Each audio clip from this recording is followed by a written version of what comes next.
Oi, eu sou Jordana Martins, mestranda aqui da Faculdade Paulo Picanço, e hoje nós vamos falar de pinos intrarradiculares, os fundamentos e os avanços atuais. Para quem é um reabilitador, é sempre importante a gente usar todos os meios para que a gente possa conseguir fazer reconstruções dentárias e salvar as unidades dentárias que sejam possíveis para os nossos pacientes, tanto na parte de estética como na parte de função, para que a gente torne as reconstruções cada vez mais duradouras e estéticas. Então, o que são pinos intrarradiculares? São dispositivos inseridos no canal radicular após o tratamento endodôntico para servir como ancoragem das restaurações coronárias. A sua função é fornecer retenção para o material restaurador, distribuindo forças oclusais para toda a raiz do dente. A importância deles são essenciais para reconstruir dentes com grande perda estrutural e melhorando a longevidade das restaurações protéticas. Vou fazer um breve histórico dos pinos intrarradiculares desde o século passado, onde os primeiros registros de pinos de madeira e metálicos feitos artesanalmente foram apresentados e foram descobertos também. E depois disso, a partir de 1930, foi desenvolvido os núcleos metálicos fundidos como padrão de tratamento. Logo após 1990, a introdução dos pinos de fibra revolucionou as técnicas restauradoras, e eu acredito que ainda revolucione, porque ainda vocês vão ver ao longo do que eu vou falar, ele é muito prático, além de ter um custo-benefício excelente. E atualmente também nós temos os sistemas CAD/CAM e materiais biocompatíveis de alta performance.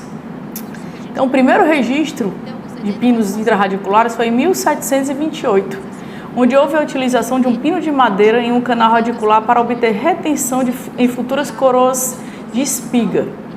A partir desse momento, para reforçar dentes estruturalmente comprometidos e promover retenção a fratura de restaurações que já não tinham mais tanta retenção assim. Então, quando utilizar os pinos intrarradiculares? Quando tiver perda coronária extensa, geralmente acima de 50% da estrutura coronária, quando ela foi perdida, para ter necessidade de um suporte adicional. Suporte de coroas, em dentes que receberão coroas protéticas ou pontes protéticas, onde vão distribuir de forma adequada as forças mastigatórias. E fatores temporais, quando os dentes tratados endodonticamente já têm bastante tempo, já são bastante fragilizados, então são utilizados para que a gente possa dar mais estrutura a esses remanescentes. Então, o que a gente tem que observar na hora da implementação de um pino intrarradicular? É dar atenção à anatomia radicular e à relevância na escolha dos seus pinos. Principalmente no formato radicular, as raízes cônicas requerem pinos cônicos, raízes cilíndricas aceitam pinos paralelos. Observar a espessura dentinária. É crucial manter, no mínimo, 1 milímetro de dentina ao redor do pino. Evitar para quê? Para que se evite perfurações e fraturas. O comprimento ideal de cada pino intrarradicular, que é em torno de 2/3 do comprimento radicular, e um mínimo de 4 milímetros de cuta-peste apical deve ser mantido para que não se perca o selamento e não haja infiltrações no canal. Curvaturas. Canais curvos limitam o uso de pinos rígidos. Preferir sempre sistemas flexíveis. Tipo de pino. A classificação geral é dividida em três classificações: quanto à confecção, quanto à finalidade e quanto ao design deles. Pré-fabricados, pronto para o uso. Individualizados, moldados no formato do canal. Anatomizados, são personalizados com resina. Então, aqueles que a gente utiliza resinas híbridas, uma cimentação adequada. Quanto à finalidade, podem ser os protéticos, que suportam prótese, endodônticos, que auxiliam na obturação, e provisórios, de uso temporário. Quanto ao design, podem ser paralelos, de maior retenção, cônicos, preservam a estrutura, e híbridos, combinam características, como hoje a gente já tem de fibra de carbono e fibra de vidro. Materiais de pinos intrarradiculares: metálicos, fibra de vidro, fibra de carbono zircônia e cerâmicos. Aço inoxidável são os metais que são elegidos, como o Duracast, que tem composição de ouro.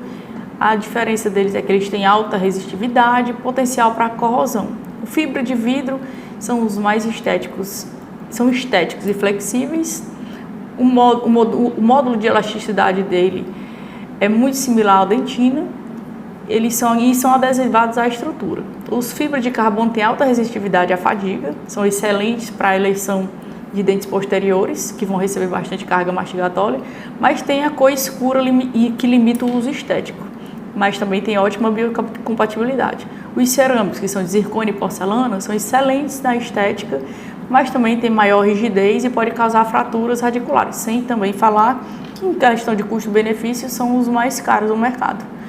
Pinos metálicos e características e indicações. A resistência deles é de alta resistividade mecânica, suportam grandes cargas oclusais e são pinos ainda muito utilizados na odontologia atual por serem muito viáveis, né?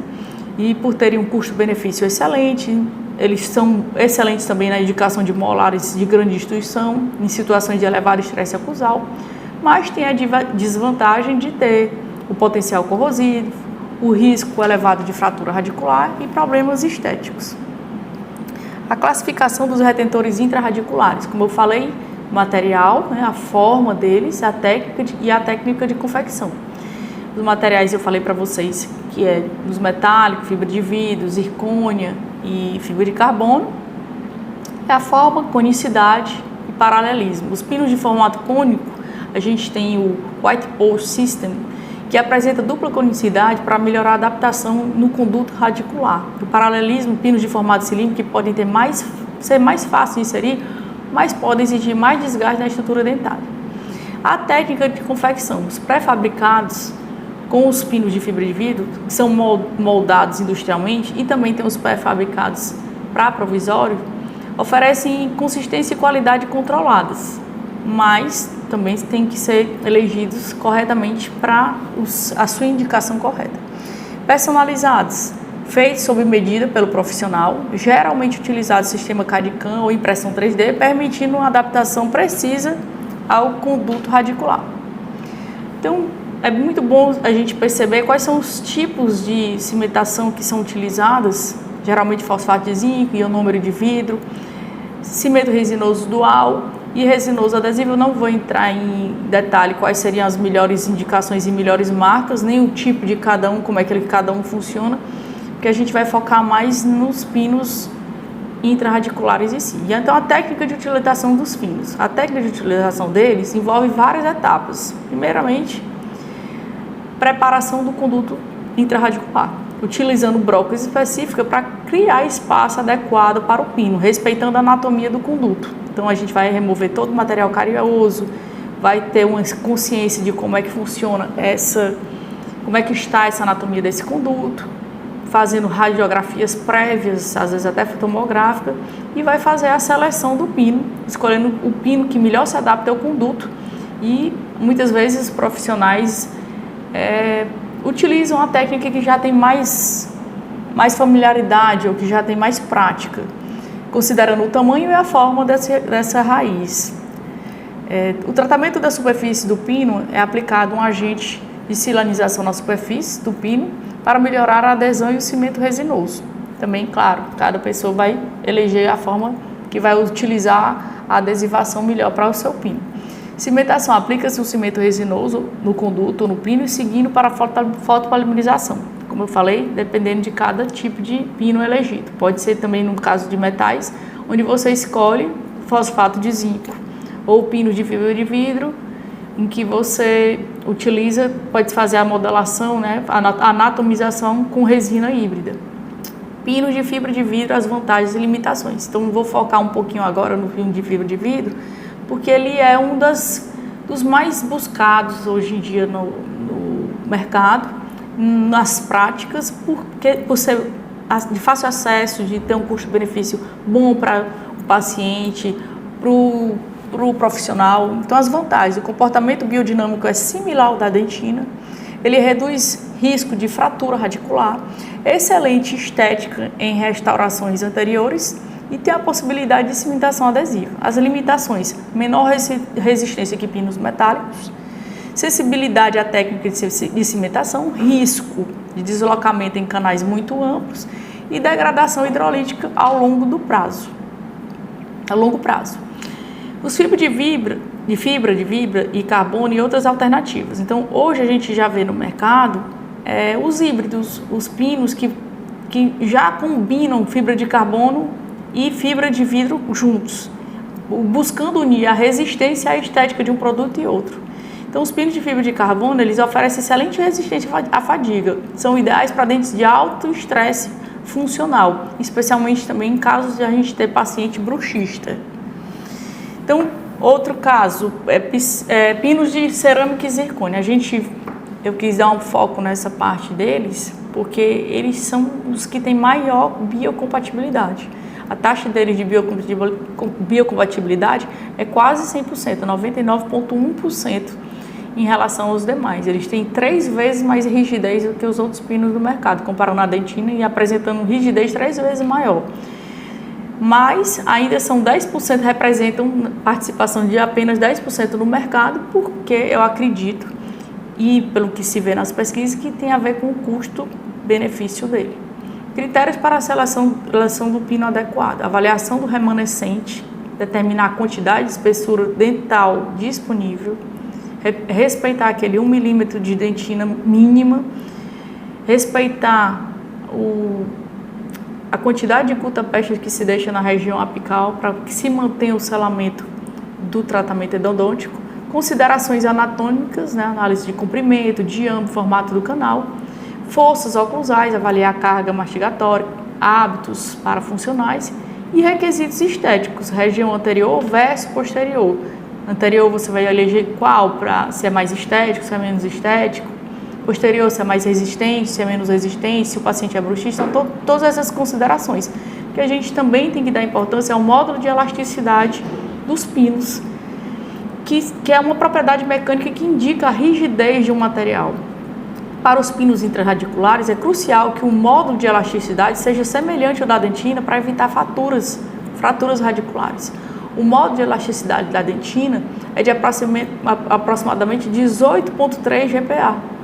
E os pinos de fibra de vidro apresentam um módulo de elasticidade que, embora superior ao da dentina, é significativamente menor que os pinos metálicos fundidos. Isso permite que a maior distribuição de forças mastigatórias, reduzindo o risco de fraturas radiculares. Então, como é que se faz o preparo de campo, O isolamento absoluto, controle de umidade, a remoção de restaurações provisórias, limpeza de estrutura dental remanescente, colocando o isolamento, uso de lençol de borracha, grampo adequado para cada anatomia dentária, verificando a selagem, a desinfecção do canal, irrigação com clorexidina, secagem com cone de papel, manutenção do campo seco, uso de sugadores e controladores de umidade a fim de evitar tanto contaminação quanto umidade. A boa subtração do canal ela é feita com a remoção completa, utilizando instrumentos adequados para evitar resíduos. A desinfecção adequada são feitas com o uso de agentes como hipoclorito, clorexidina, a fim de eliminar micro-organismos. A forma e a dimensão adequadas do preparo do canal para receber o pino, sem comprometer a estrutura remanescente, deve ser muito observada e respeitada muito a anatomia dessas raízes, evitando assim a perfuração ou a fratura das raízes, mantendo a integridade deles. Estudos indicam que as técnicas como a utilização de ultrassom também podem ser eficazes na remoção de pinos intrarradiculares, permitindo que a desobstrução seja mais precisa e menos traumática. O protocolo do preparo do canal radicular. A etapa: remoção de cárie com brocas esféricas, cuidados a fim de evitar a perfuração, desobstrução, largo ou gates de 1 a 3, manter referência apical, o alargamento broca específica do sistema que o profissional eleger, seguir o diâmetro do pino, prova do pino, posicionamento, calibração e muitas vezes até radiografia, para saber como é que está o pino nessa posição e verificar a adaptação. A partir desse momento, o teste e ajuste, né, da adaptação dos pinos, confirmando muitas vezes a adaptação radiograficamente, ajustando o pino no corte, se for preciso, com o disco diamantado em alta rotação. A limpeza do pino é feita com álcool 70 e a aplicação do silano para que a gente consiga uma melhor adesividade. E o teste de adaptação, que é a inserção do pino no canal preparado. Para tudo isso, que esse sistema de fibra de vidro e sistema de pinos, geralmente que são elegidos, sejam bem feitos, a gente às vezes precisa ter um fotopolimizador ideal. E um bom fotopolimizador deve apresentar as seguintes características: uniformidade no feixe de luz, para garantir uma polarização eficaz em toda a área de contato. Potência e intensidade da luz adequada, geralmente entre 1000 a 1500 mW por centímetro quadrado, para assegurar uma polimerização completa. Durabilidade e resistência a quedas para suportar o ambiente clínico. Facilidade de manutenção com possibilidade de substituir a ponteira condutora da luz. Comprimento de onda. Policromática são os melhores elegidos, porque eles polimerizam todos os materiais, tanto resinas bulk, fio, como cimentos resinosos duais, como materiais de base flow e liners. Além disso, é importante seguir as recomendações do fabricante quanto à manutenção dos cuidados do equipamento. As complicações mais frequentes quando se trata de pinos que precisam de cimentação, e principalmente pinos que precisam de adesivação, é a decimentação, que é a principal falha dos pinos de fibra, relacionados à técnica adesiva inadequada, que é como a gente fala, que a gente tem que observar muito bem a questão do isolamento absoluto. Fratura radicular, que é 24%, mais comum em pinos metálicos, e geralmente leva à perda do dente. E 18% perfuração durante o preparo do canal, maior incidência em raízes curvas. Fator de risco para a falha do pino: comprimento inadequado, pino menor de 2/3 do comprimento radicular, aumentando o risco de falha. Diâmetro excessivo, quando se faz um alargamento da dentina radicular e deixa uma espessura abaixo de 1 milímetro. Forças oclusais excessivas, bruxismos, hábitos parafuncionais não controlados, cimentação incorreta, bolhas, contaminação ou camada espessa de cimento que comprometem a retenção. Então, pesquisas recentes falam que a maior taxa de sucesso em pinos de fibra de vidro e pinos de zircônia ou cerâmica são os que mais têm tido relevância e o que tem sido mais buscado.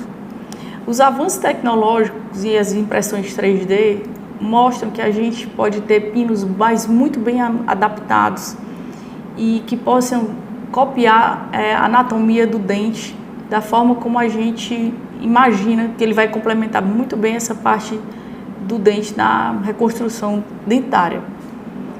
O comparativo dos custos-benefício: o pino de fibra de vidro, ele ainda é o menor custo-benefício do mercado, o metálico fundido segue em segundo, a zircônia já tem o seu valor a mais no mercado e o personalizado, que é o CAD/CAM, é o que chega a ter mais custo no mercado. Recomendações da conduta baseada em evidência: avaliação de cada remanescente coronário, função de dente e estresse oclusal determinam necessidade de pino. Seleção do material: anterior, pino de fibra de vidro ou zircônio. Posterior, de alto estresse, considerar o metálico, às vezes, ou de carbono. Preservação estrutural: priorizar sempre preservar a dentina radicular, evitar preparos excessivos e largos. Técnica adesiva: sistema dual com condicionamento seletivo mostram melhores resultados clínicos. Então, a conclusão que a gente tira e o futuro dos pinos intraradiculares são que eles são biomimedicamente principalmente os de fibra de vidro, os de CAD/CAM, os de cerâmica, os de zircônia, eles são materiais que são o futuro da odontologia e são recursos para casos com perda estrutural significativa, e a seleção adequada é crítica para o sucesso. As tendências futuras são biomateriais com propriedades regenerativas, sistemas adesivos com maior estabilidade em ambiente úmido, e é sempre bom se manter atualizado com novas tecnologias, pesando sempre evidências científicas nas decisões clínicas. Pronto. 20?